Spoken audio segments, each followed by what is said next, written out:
ما تا غونډه لاس نور لوی کړي ته زما ته ښیې چې څنګه زه اولاد تربیه کړم. د دغې مسلې شریکول خپل آداب لري. کوم هغه مشکلات دغه ماشوم ته رامنځته کیږي په ماشومتوب کې او په ځوانۍ کې؟ ماشوم په ماشومتوب کې څو پیامه واخلي، مور یو څه وایي، نیکه بل څه وایي، انا بل څه وایي، تره بل څه وایي، عمه بل څه وایي، دی بالاخره ګیچ کېږي. په داسې یو کورنۍ کې هغه ماشوم چې سن یې دومره دی چې یو څه کولی شي، یعنې ډېر کوچنی نه دی، هغه ته څه پکار دی؟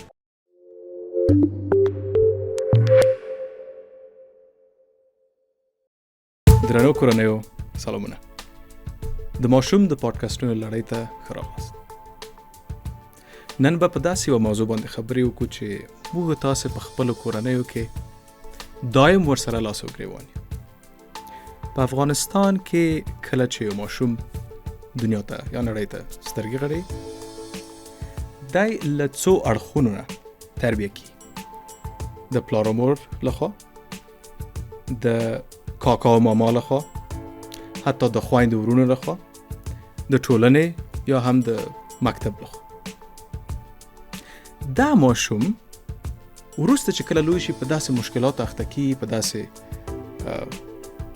خبرو باندې اخته کیږي چې د ده شخصیت ته د دغه مساریت په جامعه کې په پوره ډول نه وي. دا چې د څو اړخونو څخه تربیه یو ماشوم ته کوم ضرر لري، کومې ستونزې ورته پیدا کولی شي، نن به په دې باندې خبرې کوو. تر اخره زموږ سره پاتې شئ. زموږ سره ډېر دروند مېلمه استاد اعظمي په سټوډیو کې دی. مننه استاد. په دې باندې خبره وکړه چې کله چې یو ماشوم یو کورنۍ کې نړۍ ته سترګې وغړي، دی له څو اړخه تربیه کیږي. د دې علت څه دی؟ زه ستاسو مقدمې ته متوجه وم او کله چې تاسو دغه مقدمه ورکړه زه ځینو مسایلو ته متوجه شوم، یعنې لاړم بل چېرته لاړم او دې ته مې پام څه دقیقا چې کله چې یو ماشوم په یوه افغانه کورنۍ کې دنیا ته راځي او زموږ کورنۍ له ورایه ډلهییزې کورنۍ دي، یعنې په هغه کورنۍ کې څو ترونه، څو امګانې، نیکه، انا، دا ټول ژوند کوي او په اصطلاح په یوه قلا کې ژوند کوي، په یو حویلۍ کې ژوند کوي او په داسې یوه چاپېریال کې چې کله ماشوم دنیا ته راځي، معمول دا ده چې له څو اړخو، له څو آدرسونو، له څو بودونو متفاوت تربیه اخلي، متفاوت پیامونه اخلي. کله ناکله دغه پیامونه چې دی اخلي متناقض وي، یعنی ماشوم حیران سي کله چې ښه زما په دغه مسله کې زما د کاکا خبره صحیح ده، د تره خبره صحیح ده که د انا، پلار مې صحیح وایي که عمه، مور مې صحیح خبره کوي که خاله، خاله مې صحیح خبره کوي که نیکه، نیکه مې صحیح خبره کوي که هغه مشر کاکا مې. بیا چې دغه روزنه په یو شکل له دودیز شکل ته ځي، په دودیز شکل کې یا په دودیز ډول دا مسله ځي نورو بنسټونو ته، لکه ښوونځی، لکه رسنۍ، لکه همزولي، لکه ټولنه، لکه جومات، لکه په اصطلاح خپل خپلوان، او دغه ماشوم په یو شکل گیچ کیږي، یعنی ګنګ سي او معمول د ده هماغه ډول چې تاسو د شخصیت مسله یاده کړه یا هغه موارد چې اغېز کوي په ده، د حیران پاتې سي بالاخره چې ښه زه اوس څه وکړم، د چا ومنم، څوک صحیح دي، څوک غلط دي، څوک سم دي، څوک ناسم دي.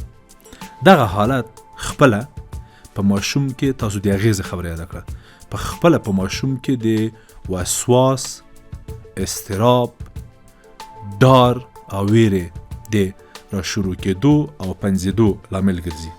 یعنی ماشوم له همغه ماشومتوب نه یو ډول همغه ډول چې خپله لویېږي، سترېږي، دنګېږي، ستونزې مور سره غټېږي، لویېږي، ودنګېږي.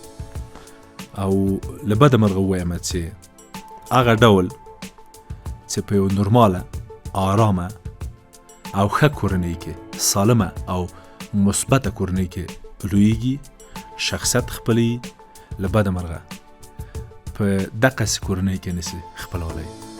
او په یو شکل د اشکالو له بده مرغه ووایم چې موږ چې کومه تجربه لرو ښه آینده نه لري، ښه راتلونکی نه لري. او دغه کس چې نن کس ده او پرون ماشوم د ده ژوند، د ده هوساینه، د ده شخصیت، د ده ډار، د ده کړنې، د ده ذهن، د ده ټولنیز تعاملات خپله دی د یو پلار په حیث، د یو مور په حیث راڅرګندېدل، سبا د یو رئیس په حیث، د یو چا په حیث باید ژوند وکړي. هغه ډول په هغه شکل چې موږ یې غواړو، له بده مرغه ووایم چې هغسې نه کېږي او له ګڼو مسایلو سره راسترېږي، غټېږي، لویېږي. متاسفه. ډېرې ښې نقطې ته مې اشاره وکړه استاد. یو سوال چې زما په ذهن کې دی، زه یو ماشوم یم کورنۍ کې، ما ته مور وایي چې زه له مور څخه اجازه اخلم چې زه ملګرو سره بیرون ځم.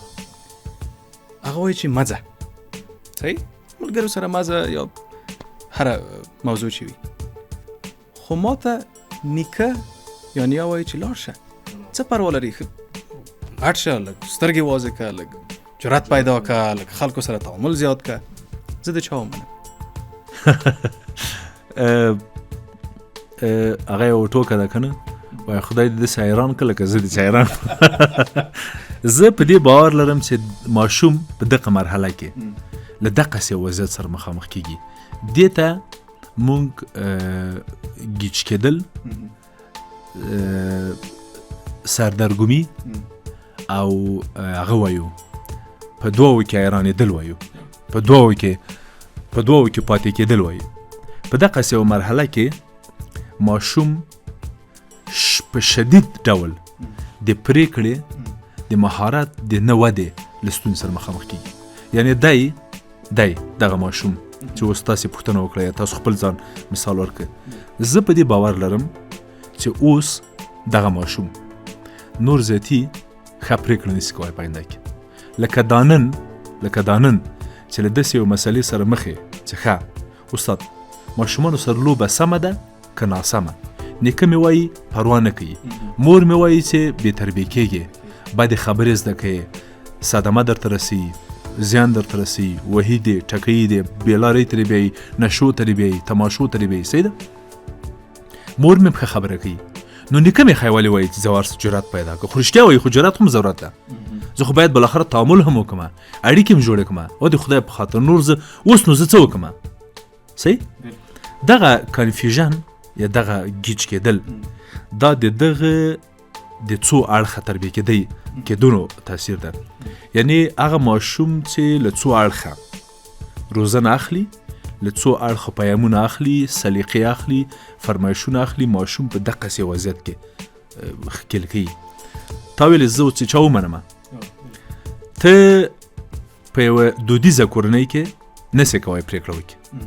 اما که د دقسې یو ماشوم مور و پلار لږ هوښیاري وکړي او لږ دقت وکړي، ماشوم ته دا وایي چې بچیه صحیح ده چې نیکه دې ستا نیکه ده، موږ ته هم د درناوي وړ ده او تا ته هم باید د درناوي وړ وي. اما د روزنې په برید دی ته اړ یې چې زما مور او زما پلار پیام واخلي. صحیح ده؟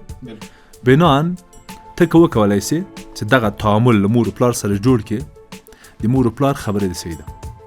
صحیح؟ خو نیکه به هم نه خفه کوي. صحیح؟ انا به هم نه خفه کوي. هغوی ته به هم ووایي چې صحیح ده انا، ډېره مننه چې ته ما سره مینه وکړه، ما ته اجازه راکړله او وخت راکړې. اما د مور خوا دې باید ونیسي. تاسو ته وایم که نه، ماشوم ته. اما په ټوله کې ماشوم له سخت وضعیت سره مخامخ کېږي. زه هیله کوم چې میندې او پلرونه خپل بچي په دغسې وضعیت کې ښکېل نه کړي، ځکه چې دغه پرېکړه یا دغسې دوه زړه‌توب د ده په ټول شخصیت کې ریښه ځغلي. یعنی دی بیا سبا ته لویې پرېکړې نشي کولی. مثلا زه به تاسو ته یو مثال درکړم. زه په دې عقیده یم که یو ماشوم راځي او خپل پلار ته وایي چې پلاره ما یوه نانځکه جوړه کړې، صحیح ده، یا بیا یوه نانځکه رسم کړې ده، ته د دې په اړه څه نظر راکوې؟ او پلار ورته وایي چې ځه ورکېږه زه کار لرم. دغه ماشوم سبا ته ځوانېږي، سترېږي، صحیح ده، او ځي خپل ځان ته د ګډ ژوند ملګري انتخابوي. بیا له خپل پلار نه مشوره نه اخلي، صحیح، ځکه چې په خپل وخت کې په ماشومتوب کې د له خپل پلار سره مشوره کړې وه، صحیح، نظر یې ترې اخیستی و، خو پلار یې د ده نظر ته درناوی نه و کړی. اوس دی هماغه مورد په ذهن کې لري چې پلار مې بیا هم ښه نظر نه راکوي، یا وخت نه لري، یا نه ورسره کومه څه نه کومه، پلار سره مشوره نه کومه. هغه وخت کې چې د ما پرېکړې ته درناوی ونه کړ، اوس زه پرېکړه نه ورسره کوم، و لوی سوی یم، برید مې تور دی که نه، ځه نو خپل کار دې کوه پلاره. زه فکر کوم چې په دغسې یوه مرحله کې موږ دې ته اړتیا لرو چې له خپلو بچو سره نږدې پاتې سو، ښکېل پاتې سو، او حتی یوه ناچیزه رسامي یوه بېمانا کړنه یم چې موږ ته کېدای شي ډېره بېمانا وي، سور یې رنګ کړی، مثلا شین یې رنګ کړی، ګډوډ یې رنګ کړی، بیا مو ورته وایي چې بچیه اوهو دا خو دې ډېره ښه رسامي کړې ده، ډېره ښکلې رسامي دې کړې ده. او زه یو نظر لرم که دغه ځای سپین کې، دغه ځای سور کې، دغلته یوه لمن ورکې، دغلته بیا د واړه واړه ګلان رسم کې، او هلته هم یو کتاب ورته کېدې، او یو المارۍ هم درته ورته رسم کې، نو دا به ډېر ښکلی سي. او منتها بچیه زه فکر کومه چې ستا استعداد په رسامۍ کې ډېر اوچت ده، نظر دې رسامۍ ته دې ستا ډېر اوچت استعداد ده. زه چې ماشوم ومه دغسې یوه رسامي مې نه سوی کولی، خو ته کولی سې. یعنی په دې کې به نه یوازې دا چې د ماشوم هغه د رسامۍ استعداد پیاوړی سي، په عین حال کې به دی موږ سره ارتباط جوړ کړي، صحیح، او بیا یې که آینده کې پرېکړه کوله، تصمیم نیوه، بیا به هم راځي موږ سره خبرې کړي. دقیقې نقطې ته مې اشاره وکړه، یعنی په داسې حالت کې نه باید سیخ وسوځي نه کباب. بالکل. خو اوس به راشو یو بل اړخ ته. که چیرې زه له یوه انا یا نیا سره کښېنم او هغه ته ووایم چې د زړه سره دغه کار کې زه یو پلار یم، زه چې کله خپل اولاد تربیه کوم دا ما ته پرېږده، زه پوه شم اولاد مې پوه شي. یو خو د عاطفي اړخه کېدای شي زما مور ناراحته شي، او یو کېدای شي دلیل ووایي چې ما تا غونته لاس نور لوی کړي، تو زما ته ښیې چې څنګه زه اولاد تربیه کوم، دا تم زما د لاس روزل شوی، داسې چې ښه یې او داسې لایق یې او داسې اسمان ته ختلی، دا زما د لاسه، نو ته څنګه په ما باندې انتقاد کوې یا ما نه پرېږدې، یا اوس ته دومره لوی شوی چې زما په خبره کې خبره کوي، ما ته یې راښیې. اوس زه څه وکړم؟ زه فکر کوم چې دلته څو کیسې دي. یوه کیسه خو دا ده چې کله چې ته د یو پلار په حیث راځې خپل پلار ته یا خپل مور ته دا مسله ورسره شریکوې، د دغې مسلې شریکول خپل آداب لري، خپله طریقه لري. که ته په تهاجمي شکل راځې او د نصیحت له ادرسه راځې، د وعظ و د پیام له ادرسه راځې چې خپل فرمایش ورکې، مور و پلار دې هغه نیسي، دفاعي حالت اخلي، او کم هم راځي چې دا اوس راغلی موږ ته رزده کوي. که ته ورته ووایې چې مورې یا پلاره یا خوښې یا خسره، تېره ورځ زه متوجه سولمه ما غوښتل یوه خبره احمد ته وکړم، صحیح، یا زرغونې ته، او هغوی راته وویلې چې ته نه پوهېږې پلاره، هره خبره به چې انا کوي یا مې نیکه کوي هغه صحیح ده، او زه ته نه پوهېږې. زه چې کله متوجه سوم مورې، د دې خبرې دلیل دا و چې زه یوه خبره ورته کوم، ته بله خبره ورته کوي، مور یوه خبره ورته کوي، بابا بله خبره ورته کوي. ته څه فکر کوي انا چې مورې دا مسله څنګه حل کو؟ دا مسله د مور د میز په سر کې ده. بیرته قدرت دوی ته او قدرت هم ورکه او مشوره ترې وغواړه. هغه مه کوه خپله کلانکاري مور سره شریکه. انا مورې ته څه وایه څه وکړمه داسې که مخ ته لاړه شي دا کیسه خو دا بالاخره په اوږو مې راسپرېږي د ماشوم صحیح. او یو څو نور یم چې کله د مور په چرت کې لاړه یو څو نورې مسلې مور سره یادې کړه. هغه بله ورځ یو بله خبره مو کړه، بله ورځ بیا داسې مې ویلې. او زه فکر کوم چې یو څه ناڅه د تا له مهربانۍ نه مورې یو څه ناڅه د تا د عاطفې نه هم استفاده کوي د زما زوی یا د زما لور. زه جدي منتظر یم چې ما سره کومک وکړي مورې. زه باور لرم چې انۍ چې زموږ مور ده یا پلار چې زموږ بابا چې زموږ پلار ده هغه فکر کوي او راته وایي چې بچیه نور ځای ته پوهېږي او زوی دې پوهېږي. ما مه در شمېرئ، ما مه در ګډوه.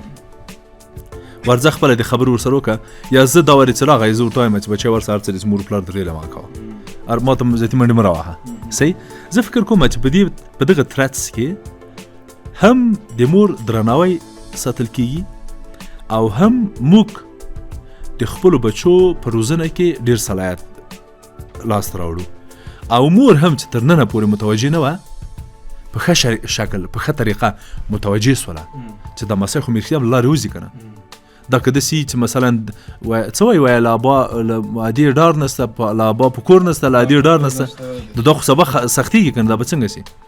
په دغه مرحله کې زه فکر کوم چې هم درناوی ساتل کېږي هم کورنۍ صمیمیت ساتل کېږي او هم د بچي روزنه په خپل وخت کې په خپل شکل پاتې کېدی شي.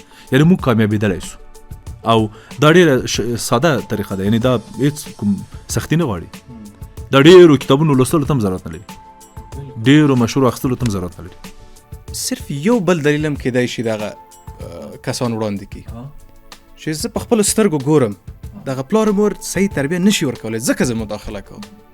یا بې ځایه وهي یا بې ځایه رټي یا بې ځایه خبرې ورته کوي یا هغه تربیه یې په صحیح شکل باندې نه کړي.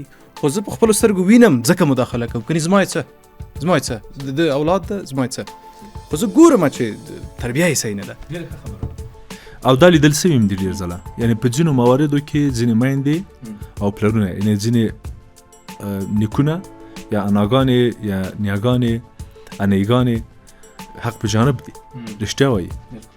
خو دلته یوه بله خبره ده دلته که زه یوه ګیله وکړم که نه چې ګورئ ما خو په کراتو دا خبره په ګڼو پاډکسټونو خپرونو کې شاربلې چې ګورئ خپلو لورګانو ته او خپلو زمنو ته یا خپلې لورګانې او خپل زمن هغه وخت واده کوي چې ورته آماده یي. یعنې پرېږدئ چې اولې زده کړي بیا کوزده.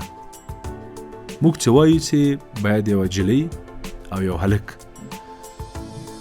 زده کړه وکړي هوښیار سي پوه سي او بیا لاړ سي ګډ ژوند پیل کړي د بچو تربیه شروع کړي زده یې کړي او ښه کورنۍ جوړه کړي. په داسې وضعیت کې تاسو مجبوره وئ مسؤوله وئ چې اول مو زده کړی وای بیا مو کو زده کړی وای. خو دا کار هم په وخت کې ونه که خیر مشکل نه لري. تاسو به خپل دلایل لرئ. موږ ستاسو دلایلو ته او ستاسو کورنیو پرېکړو ته درناوی لرو. هغه ستاسو خپله کورنۍ ده. موږ مداخله حق هم نه لرو د مداخلې او د قضاوت حق هم نه لرو. اما اوس هم مورې پلاره که ته غواړې چې د خپل مسي یا مسۍ په روزنه کې مسلطه ښه او مناسب او سالمه حرکت وکړي رفتار وکړي خو راپاڅېږه او زوی سره لنګور دې کېنوه او ورته ووایه چې ګوره بچی ستا لورګانې ستا زمن یا ستا بچي په دغه شیوه چې تاسو مخته ځئ ښه روزنه نه اخلي. تاسو په دغه رقم چې مخته روانئ خرابي رامنځته کوئ. اولادونه به مو بېلارې او بېبارې کوي. یو کار وکئ چې دغه کارونه نور مه کوئ. هغه کارونه وکئ. صحیح؟ یعنې ښه خبره ده چې خپل انګور او خپل زوی کېنوي. صحیح ده؟ او بیا دا مسؤلیت بیرته خپل زوی او انګور ته ورکړي چې اوس نو ورسه خپل مسای خپل زوی دی چې زما مسای ده تربیه کړه. اما که انا راسي او وایي چې زه زوی مې پرېږده انګور مې پرېږده استاد هغه مصروفه دي ډېر شپږو د نورم لري زوی خو مصروفه ده ډوډۍ را پیدا کوي نو زم اقدام کوم. بیا زه وایم چې دلته نو کیدای سي بیا هغه ماشوم کیدای سي له ځینو ستونزو نه یې را منع کړي، خو په له شخصیتي اړخه او د رفتار له اړخه دی ناامنه کېږي، گیچ کېږي، سردرګمه کېږي، سربداله کېږي چې بالاخره ښه څوک دی او بد څوک دی. دلته کیدای سي انا او نیکه له ځینو اړخونو له ماشوم سره کومک وکړي، اما له ځینو اړخونو کیدای سي دومره صدمه او ضربه ورته ورسوي چې بیا په ژوند کې هغه جوړ نسي او سالم نسي. دریم اړخ دا ده چې دغه کوم کار چې ته کوې انا یا نیکه یا کاکا اما دغه کار ته تر څو کوی سي؟ تر څو وخت تر کومه به یې کوې او تر څو به ژوندی یې؟ صحیح ده، خدای دې ډېر عمر درکړي، اما تر کومه به ژوندی یې؟ یو بل دغه کومه تربیه چې ته پې ټینګه یې چې دا زما تربیه ښه ده استاده، زه پوهېږم هم مې بچي روزلي دي او هم دا زوی مې پوهېږم دا بچي نه پوهېږي، دا خو نګور مې په هېڅ نه ده خبره. ته څومره مطمئن یې چې دا ستا تربیه سمه ده؟ څومره هغې مطمئن یې؟ له کومه اړخه مطمئن یې؟ تا دلیل څه ده؟ یو زه باور لرم چې بیا به متوجه سو دې ته چې زموږ دودیزه روزنه ده که نه، او دا نننۍ دودیزه روزنه زموږ له نننۍ پیړیو سره ډېر هغه نسي کوی، اړخ نسي اخیستی. نو ښه خبره ده چې په دې خاطر چې دا ماشوم گیچ نسي، ماشوم سربداله نسي، ماشوم بیلاره نسي او د څو په اصطلاح د څو میندو او څو پلرونو په منځ کې هغه نسي، بې تربیې نسي. نو ښه خبره دا ده چې موږ د دې مسلې په خاطر او دا چې ماشوم موږ ته وابسته او په موږ پورې ونه تړل سي، زموږ زوی نسي یو رقم. ډېر ځله داسې پېښه سوې ده چې ما ته وړکتون ته میندې راځي، مور هم راځي عمه هم راځي، دواړه ناست دي چې کله زه له مور نه پوښتنه کوم چې دغه مسله څه رقم ده، هغه وایي چې استاد له هغه نه مې اندرور نه مې پوښتنه وکړه. زه ورته وایم چې تاسو یې مور یې که هغه یې مور؟ وایي نه مور یې زه یم خو ډېر هغې سره یي. صحیح. نو بیا خو دلته دا جلۍ هم سبا ته ودیږي که نه عمه، او دلته دا وابستګي هم بیا سخته ده که نه چې دا به څنګه بیا راشکوو موږ له دې عمه نه، او دلته د انا سره هغه اخلي که نه، انا خو بیا یو مسای نه د څو مسیانې به وي څو مسیان به وي، دلته دا مسله راځي. او بل دغه د سلیقه چې ده دغه تفاوت نسلي. مثلا ته تصور وکړه وایي جان چې انا ده 80 کلنه، صحیح، ماشوم ده 3 کلن، دا تفاوت تر فکر څه؟ صحیح. مثلا دا 3 کلن ماشوم گیم وي او انا د ټلیفون شمیره نسي عیارولی، متوجه؟ یعنی د دې ماشوم ټکنالوژي سره تعامل او د انا ټکنالوژي سره تعامل، د دې ماشوم د حل د ستونزو د حلول طریقه او د نیکه د ستونزو د حلول طریقه، یعنی دغه شکاف یا دغه درز چې د نیکه یا د انا او د ماشوم ترمنځ ده دا هم ډیر زیات ده، ډیره زیاته فاصله ده. دا فاصله د اقل د مور پلار ترمنځ نیمه ده، خو د نیکه او د انا ترمنځ ډیره زیاته ده، تقریبا 50-60 کاله پکې راځي، عین 50-60. انو څونه چې عمر لري نیکه 3 کلن، مثلا نیکه 50 کلن ده، ماشوم 15 کلن، دا ګوره ډیره لویه فاصله ده. ډیر ځله داسې پېښه سوې ده چې مسیان خپل نیکه ته د ټلیفون کارت اچوي، صحیح، مسیان خپل نیکه ته فیسبوک مثلا جوړي یا ورته هغه ترتیبي، یا مثلا اته د چارج مثلا ډیر موارد کې نیکه نه بي ما ټلیفون وسره کوم چارج اخلي، یا څنګه یو شمیره ډایل کوم کنه، واتس اپ سره خنده پیغام څنګه ریکارډ کیږي به څنګه لیګل کیږي کنه، دا مسیان ورخي او په دې تمسخر شکل مرخي، ای بابا نه دې زده انا دا نه دې زده، متوجه؟ او لتازه پوهه په دې یو مرحله کې دغه واټن هم یو مسله راځي او تړلتیا هم پیدا کیږي. نو په دغه اساس ما نظر داده چې موږ که کوم هدایت لرو، کومه تجربه لرو د نیکه په حیث، کومه مشوره لرو، هغه باید مور پلار سره شریک کړو او مور پلار ته ورخصي کړو خپل بچان په څه شکل تربیه کړي. ډیره مننه استاد، واقعیت خبرې مو ډیره دقیقه او ډیره خوندورې وي. په دې باندې خبرې وکړې چې لکه کوم کورنیو کې رکیلات څه د اول منځ راځي.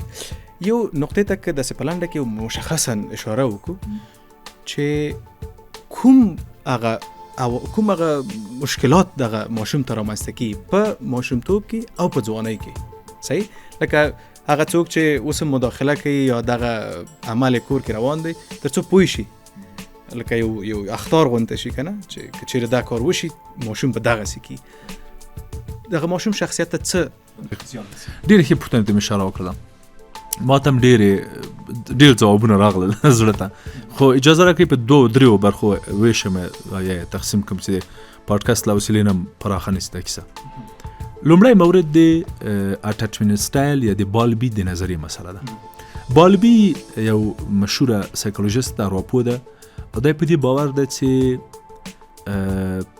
ماشوم یا د ماشوم ټول ژوند د روزنې په سبک پورې اړه لري چې دا سټایل نه د اټاچمنټ سټایل دغه د دلبستګۍ سبک یا دود یا شیوه یا اسلوب دغه شیوه د مور او پلار څه رقم ده دغه شیوه د اضطراب د ناامني د شخصیت د کړنې د ذهن د ټولنیز تعاملات هر څه چې ته په دنیا کې وینې د ماشوم د ټولو ته جوړښت ورکوي شکل ورکوي ریښت ورکوي په اصطلاح سټرکچر یې جوړیږي نو بالبي وایي چې که ماشوم په ماشومتوب کې څو پیامه واخلي له هر ادرسه فرمایش واخلي مور یو څه وایي نیکه بل څه وایي انا بل څه وایي تره بل څه وایي عمه بل څه وایي ښوونځی کې ښوونکی بل څه وایي همزولي بل څه وایي خواله رسنیو کې یو بل شی واوري په یوټیوب کې بل شی واوري نیټفلکس کې یو بل شی واخلي دی بالاخره ګیچ کېږي چې دا اوس چی سول صحیح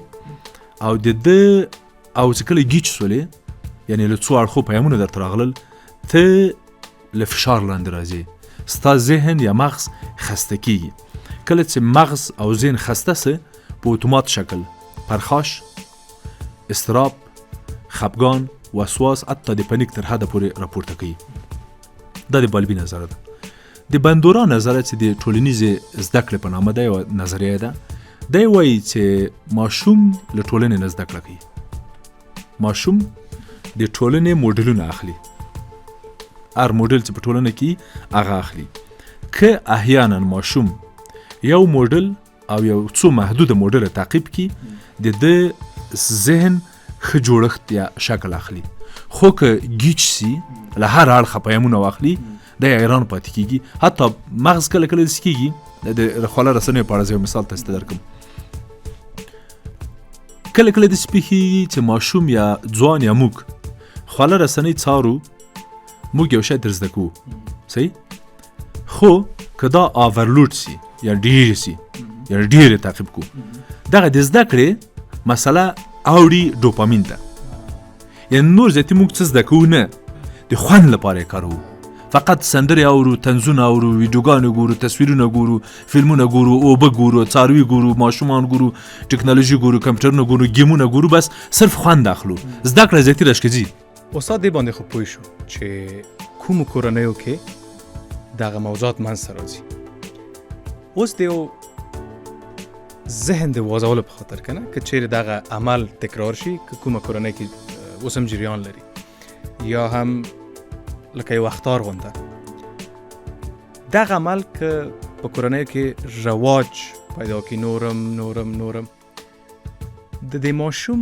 په شخصیت لکه مشخص ډول څه اغیزه لري څه تاثیر لري ښه پوښتنه ده یوازې د شخصیت مسله مطرح نه ده ښه هغه ماشومان چې روزنې یو لاس نه ده هغه ماشومان چې څو پلرونه او څو میندې لري هغه ماشومان چې یو عالم معلمان لري په اصطلاح دا وروښیه هغه وروښیه د ارواپوهنې له نظره علل خصوص که زه څو نظریو ته او وروستۍ څېړنو ته راوړم دا بحث که څه هم زما ډېرو مواردو ته زړه ده چې بحث پرې وکړم خو که راسو یوازې د بالبي د اټچمنټ سټایل یا د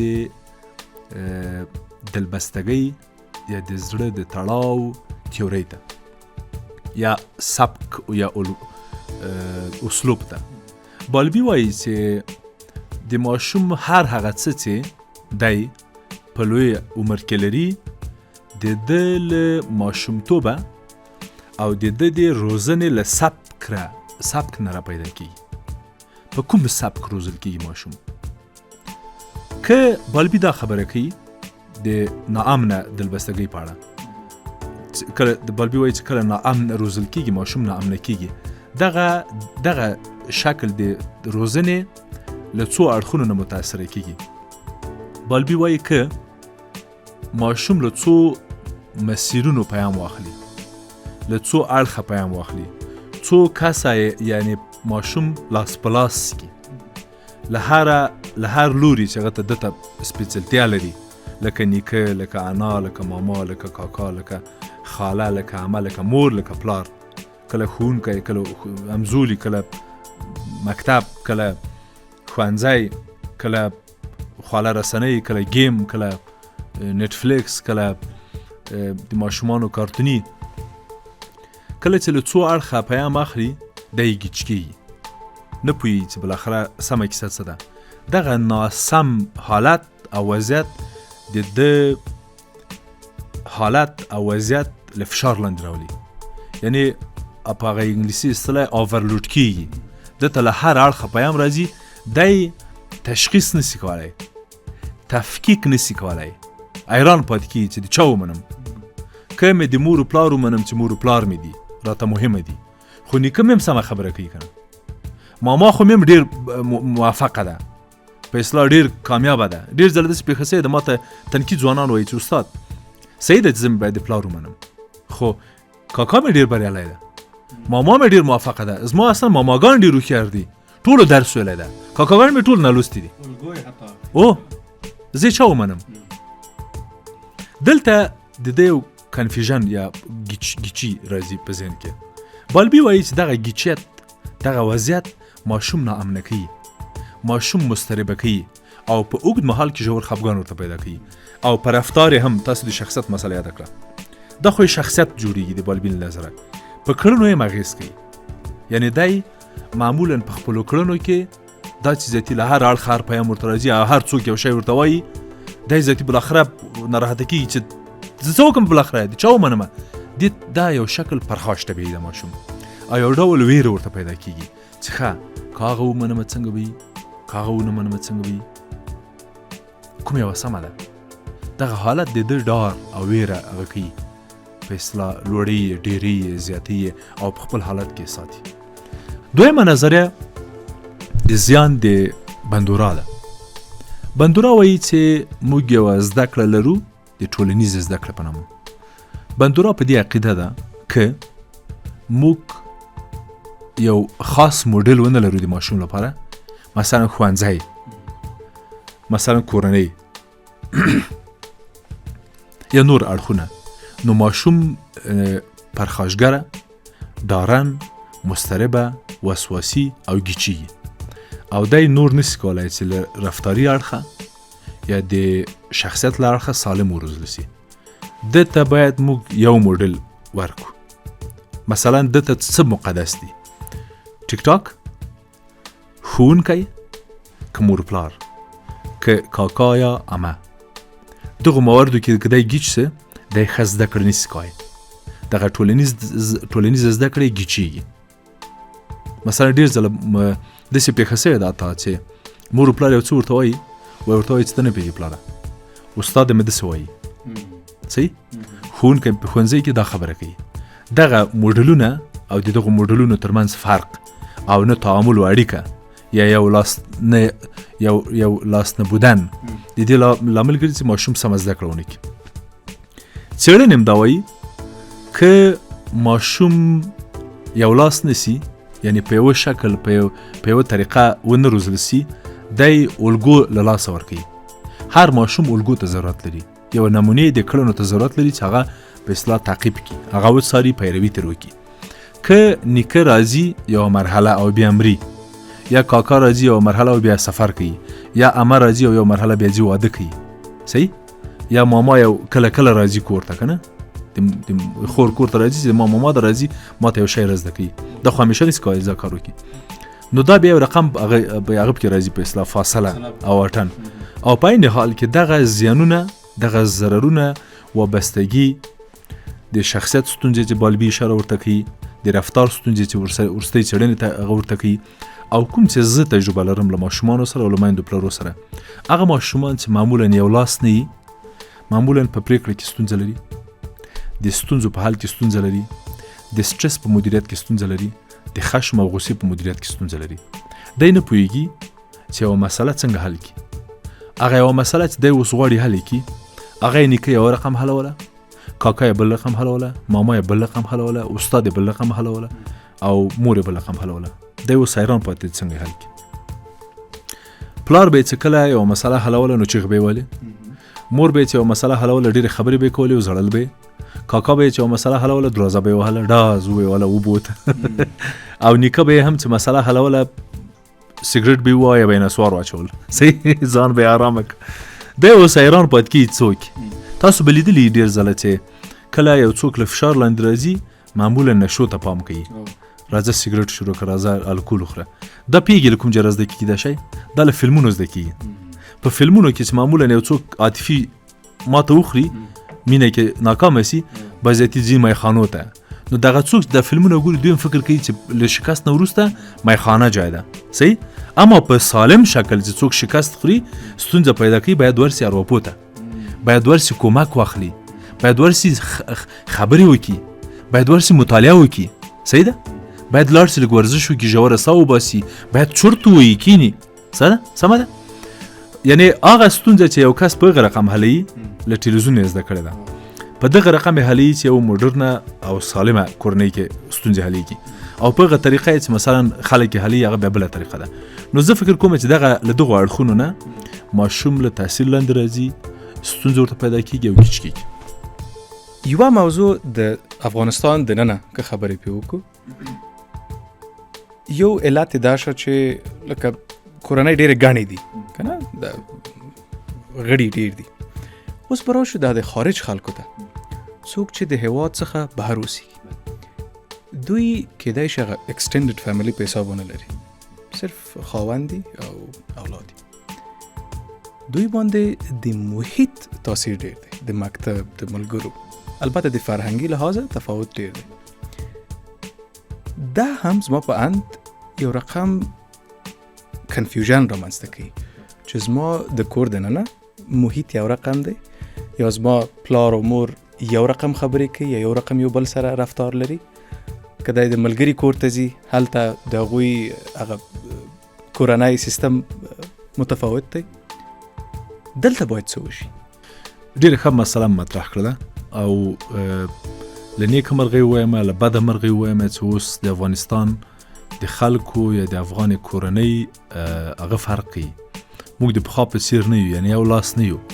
نیم خلک اوس نیم هیوادوال له افغانستانه بهر دي، نیم مثلا له نیم نه خو ډېره غټه برخه 90 سلنه په کور دننه دي او دوی دواړه دغه مسلې سره مخامخ دي. تاسو ډېرې ښې مسلې ته اشاره وکړله، د مکتب یا د دوی په اصطلاح د سکول او د کورنۍ د ارزښتونو مسله یاده کړه. زه چې کومه تجربه لرم د کورنۍ سره، بهرمیشتو کورنۍ سره، په بهرمیشتو کورنۍ کې څو مسلې راځي، څو لاسه راځي. اوله مسله د مذهب او دین ده. هغه ماشومان چې مسلمانان دي او له هغو ماشومانو سره چې دوی تعامل لري مسلمانان نه دي، یا عیسویان دي یا بودایان دي، یا هیڅ مذهب نه لري، دین نه لري، پیرو نه دي د دین، او یا په یو شکل د اشکالو نورې کیسې لري، نور سبکونه لري، مثلا ډیر فلمی دي، مثلا ډیر موډلینګ بندگان دي، به اصطلاح پیروان دي کنه، د نتفلیکس پیرو دي یا د مثلا د بی ټی اس او د بلیک پین پیروانو فالووران دي. کله چې په داسې یو چاپیریال کې یو افغان مور یا یو افغان پلار کینی او خپل زویم د سهار په 2 بجو 8 بجو سکول ته یا مکتب ته سپاري او د ماښام 3 بجې 4 بجې بیرته راخلي، یعنې دلته د افغانستان د مکتب او د بهر مکتب فرق هم ډېر ده. نو هلته بیا نورې کیسې هم دي وایس جان، یعنی آلته د روزنې یا د میتودولوژي فرق هم یا د نصاب هم فرقی، کریکولم هم فرقی. آلته هر مسئله است. مثلا ماشوم پریده په خپل ځای ځوانه مراجع ما ته وایي چې استاد موږ په کالج کې د لامبو هم یو صنف لرو، یو ساعت لرو، او په دې سات کې تقریبا زموږ په کلاس کې صنف کې 2 نفر افغانان هم دي او ټول هلکان دي، دا انجلۍ ده. دا به څنګه کېږي استاد؟ صحیح. د دې اندېښنه دا نه وه چې زه له د لامبو په کلاس کې اشتراک کوم که نه کومه، د دې اندېښنه دا وه چې افغانانو سره به څه کومه، کاشکې ټول بهرنیان وای چې لامبل به م زیاتي. ډېره جالبه موضوع ده که نه؟ کیدای سي یعنې کله کله سړی له درده ورته خاندي، کله ورته وزاړي. تاسو فکر وکړئ چې دا د ماشوم کیسه هم نه ده، یعنې ماشوم خو کوم لامبي خو مثلا نسته، خو لامبي دي ماشومان دي. ته اوس دې پیغلې سره دې 25 کلنې یا 30 کلنې نجلۍ سره څه کوې؟ صحیح، تعامل سخت څه که نه؟ اول ته باید خپل کریډیټ هم پوره کړي او مجبور یې کالج کې درس وایي او دغه هېواد هغه مې وایي چې ښه تاسو نه غواړئ هم مثلا څنګه ده څه رقم ده. په ځینو هېوادو کې دا سهولت یا اسانتیا شته چې مثلا تا ته وایي چې بس د تا په مذهب او د تا په کلچر کې چې هر څه دي هماغه موږ احترام ورته کوو، بس هماغه ساتو. مثلا لکه روسیه، په روسیه کې تا ته وایي چې مثلا د لامبو د کلاس په اړه څه نظر لري، د سرکس په اړه څه نظر لري، د هر څه چې له مذهبي اړخه تا ته په اوله ورځ تا سره قرارداد کوي. لکه مثال مې ورکړه که نه، په ځینو هېوادو کې دا مسلې شته، ځینو کې نشته. په هر حال دلته نو ذاتي کیسه راځي دې ته چې ښه زما بچی خو له لاسه ځي، لور مې له لاسه ځي، یا مثلا اوس ذاتي ځوانېږي که نه، 18 کلنۍ ته ځي، ماشومان دي. اوس دا ماشومتوب خو به یم خیر وزغمم استاده، دا سبا ته ځوانېږي او دوی ته په مکتب کې سره له دې چې دا ورته وایي چې مثلا ته لامبو خو به کوې یا د زړه څه کوې که نه کوې، ته کولی سې 1 هفته 2 هفتې یو بل ښار ته هم لاړه سې، له خپلو ټولګیوالو سره دې په هوټلو کې شپې وکړي، ورځې وکړي که نه. دا مسله څنګه کوم استاده؟ په عین حال کې د لامبو مسله هم راغله او په عین حال کې دلته دوی ته ښوونځیو کې د LGBT مسله هم تشریح او توضیح کېږي، چې یعنې ته کولی سې چې هر رقم چې هویت جوړوې هماغسې واوسې، زړه دې چې غواړي ګې واوسې، زړه دې غواړي لیزبیان واوسې. دا مسله به څنګه کوم استاد؟ دلته نو یعنې تاسو متوجه یې اساسیت او د افغانو کورنیو هغه ته یعنې څنګه یې زړه ونه شوي که نه، درد نقطې ته. زه فکر کوم چې په داسې وضعیت کې کورنۍ، افغان کورنۍ ډېر زیات احتیاط ته اړ دي. یعنې دوی معمولا په ګڼو مواردو کې زه متوجه سوی یم نرم تعامل نه کوي، یعنې له صمیمیت نه او د اړیکې په ذریعه او طریقه له خپل بچي سره برخورد نه کوي په هغه شکل چې اړتیا ده یو ځوان یا ماشوم یې غواړي، په هغه شکل متاسفانه برخورد نه کوي. او دا درس چې را پیدا کېږي، دا درس دوی نورم لویېږي. زما وړاندیز په دغسې یو مرحله کې دا ده چې دوی له خپلو بچو سره، له خپلو ماشومانو سره په ښه اړیکه کې پاتې سي او خپلو بچو ته د خپل کلتور، البته د خپل کلتور د ښو اړخونو، زموږ په کلتور کې هم ډېرې خبرې شته چې هغه باید هغسې وتوږل سي که نه. خو که زه هم په دې باور یم او هغه افغانې کورنۍ چې بهر میشتې دي هغه هم په دې عقیده دي چې زموږ په کلتور کې ښې او بدې شته. زموږ د خپل کلتور ښېګڼې دې وساتي، خپل دینی اعتقادي ارزښتونه دې وساتي، خپلو بچو ته دې تشریح او توضیح کړي، ښېګڼې دې ورته ووایي، مثبت اړخونه دې ورته ووایي او بیا دې په صمیمانه ډول چې د دوی استقلال، د دوی شخصیت، د دوی غرور، د دوی دبدبه، د دوی وضعیت هم چلنج نسی او دوی هم اړ نسی دې ته چې ستا برخورد او د ښوونځي د استاد برخورد او د غیر مسلمان برخورد سره مقایسه کړي. دغسې یو وضعیت ته که زه فکر کوم افغان کورنۍ راسي مسله حل کړي چې دې ته اړ نشي چې ته تا نه خو هغه استاد ښه وایي. ما ته وایي، ما ته مثلا ډېر ځله وایي استاد ما مې ماما سره هم خبرې وکړې، کاکا سره مې هم خبرې وکړې، مګم he is also like Afghan parent. هغه وایي د افغان مور و پلار غوندې دي، یعنې هغوی هم افغان ګوره لایک افغان پرنټ ګوره، یعنې هغوی ته هم دا پته لګېدلی چې افغان پرنټ څه کیسه لري، یعنې یو رقم دوی ته هغه ده دا کیسه افغان پرنټ که نه، چې دا هغه دي، دا بس سختدریزه دي او سخت دي او هغه دي.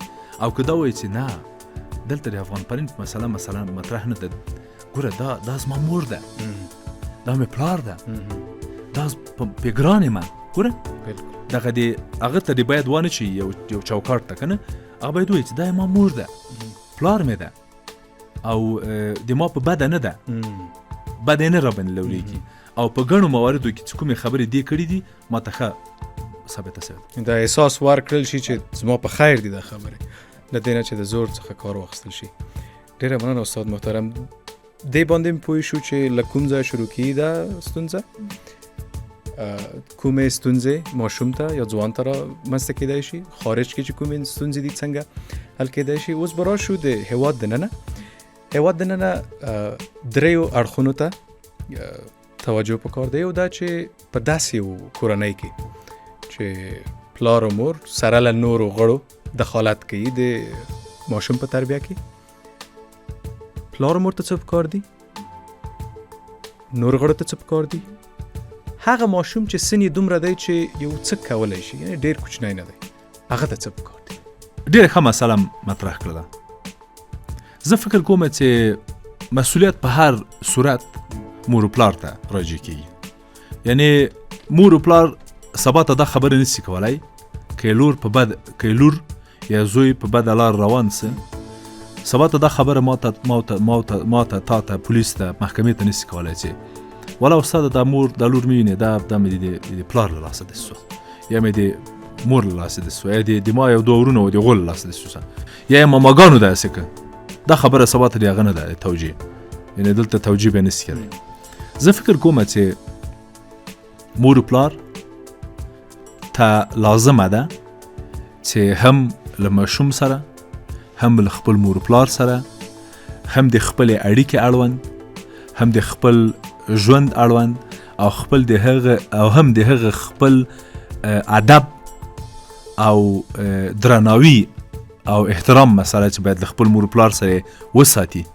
دا ټول باید مور و پلار د ماشوم مور و پلار په نظر کې وساتي. د ماشوم مور و پلار په هر صورت له هر اړخه له 80 سلنې نه ډېر مسؤل ده.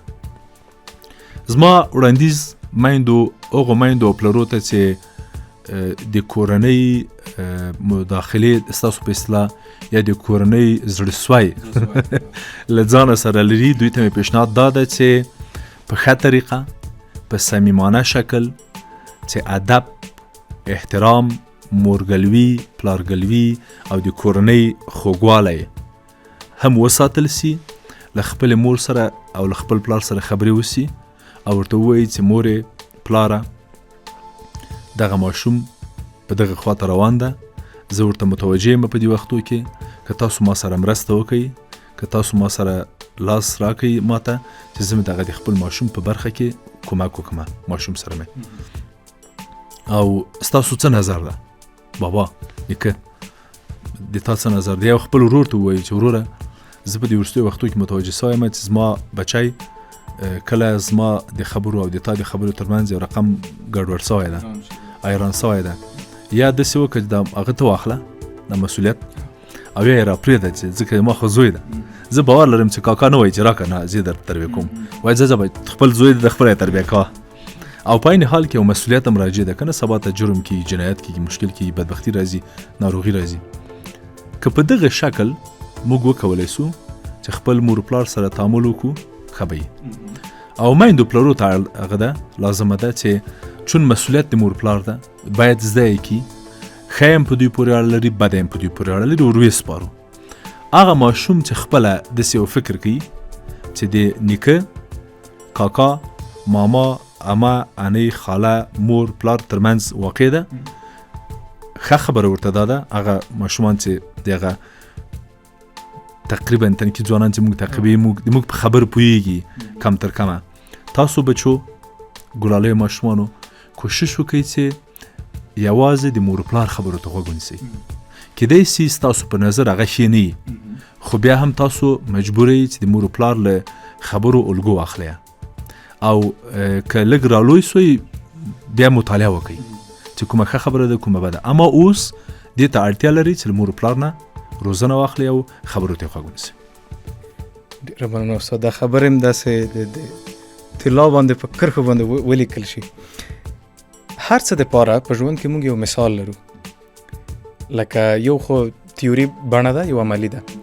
پلار مور نور غړي له څه زده کړي، له کومې ویډیو، له کوم کتاب، ژوندی مثال دوی ته څه دی؟ تر ټولو ښه مثال دوی ته د نوې څېړنې دي، د نن سبا تحقیقات دي، د نن سبا روزنه سبک او شیوه ده، علمي، آگاهانه او سالمه روزنه ده. که اوس یو مور او پلار مونږ څاري، تعقیبوي، مونږ اوري او وایي چې استاده ته اوس څوک څه کاری دی، ته پوهېږې که پلار مې پوهېږي، ته پوهېږې که مور مې پوهېږي، مور مې شپږ دانې نور لوی کړي دا، زه د خپلې مور یوه لاسته راوړنه یم. زه وایم ګورئ د نننیو شرایطو لپاره زموږ دودیزه روزنه، دودیزه طریقه په درد نه خوري. کیدای شي په ځینو مواردو کې موږ ځینې مسایل ترې انتقال کو، ویې ساتو، اما د یوه سالم ماشوم لپاره، د یوې ښې کورنۍ د جوړولو لپاره موږ باید علمي، آگاهانه، هوښیارانه تحقیقات او د خلکو 40 کلنې 50 کلنې تجربې او څېړنې ولولو. هغه څه چې د پیداګوژۍ او د ښوونې او روزنې او ارواپوهنې عالمانو، پوهانو کلونه کار پې کړی او ښه نتیجه یې اخیستې، ښه پایله یې اخیستې، هغه تعقیب کړو، هغو ته غوږ ونیسو. تر ټولو ښه او اسانه او ساده رول ماډل او الګو نوې څېړنې او علمي تحقیقات. ډېره مننه استاد. الله پاک تاسو ته اجر درکړي چې زحمت مو وایست او د داسې یو موضوع په اړه خبرې وکړې چې واقعیت هم ماته سوال دی او دا داسې موضوعات دي چې ډېر چا بحث نه ده پې کړی، څېړل شوي نه دي، لاس چا نه ده پکې وهلی. نو ډېره مننه، سلامت اوسئ. درنو لیدونکو، ستاسو له توجه څخه، ستاسو له پاملرنې څخه نړۍ مننه. زموږ دا لړۍ ادامه لري. په آینده پروګرام کې په داسې موضوع باندې خبرې کوو چې تر دې هم مهمه او تر دې هم دلچسپه ده. زموږ سره پاتې شئ. په آینده پروګرام کې به سره